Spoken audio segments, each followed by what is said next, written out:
There goes Burton right up in the front of him. You get a little bump down the back straightaway. Here we go. Oh, trouble. Hard in the wall, Robbie Gordon. And around goes Jimmy Johnson. Denny Hamlin's involved. Martin Truex Jr., David Strimmy.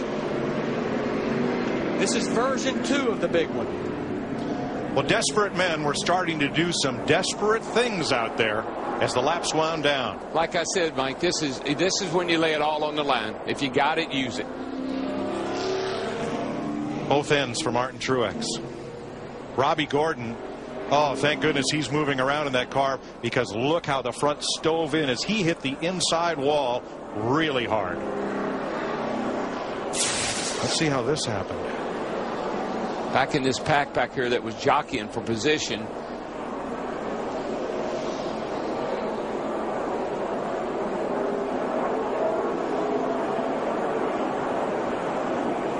Everybody starts trying to figure out which line they want to go low, want to go high. Oh, Montoya.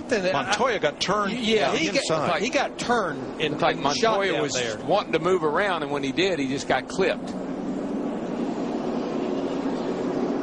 There's Mayfield's car in flames, the 41.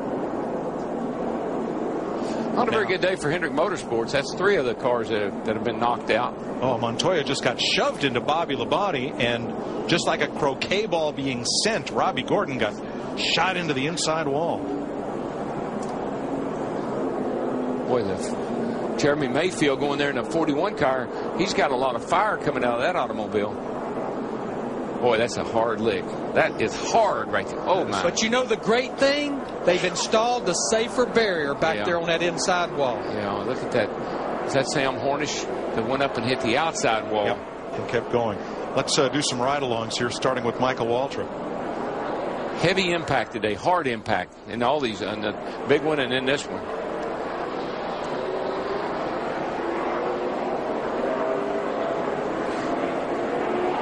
Of course, Jimmy Johnson had taken the points lead since his teammate Jeff Gordon, the 24, had problems earlier. I want to tell you about Robbie Gordon's hit. If he hits another 100 feet down track, he hits the concrete instead of the safer barrier. Let's see what happened here.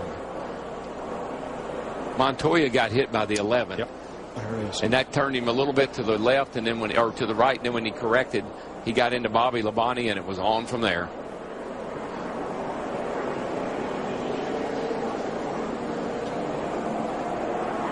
Boy, Hornish scooted through there for a while and then got turned. Let's look back from Jimmy Johnson's car. Looking back at Waltrip. Jimmy gets turned.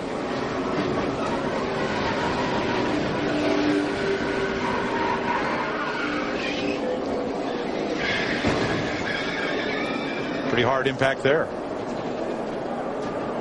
And here's what Carl Edwards saw.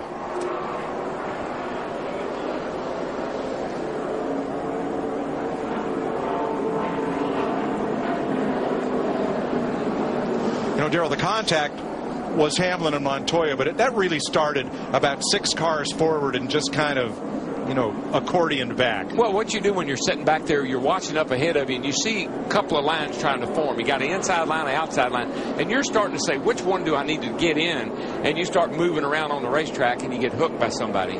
Now, we're being told the 48 car will not finish this race. He's going to go to the garage area. There's not enough laps left. They've got a broken upper control arm, so this pretty much will end their day. You can see it right there on the right front.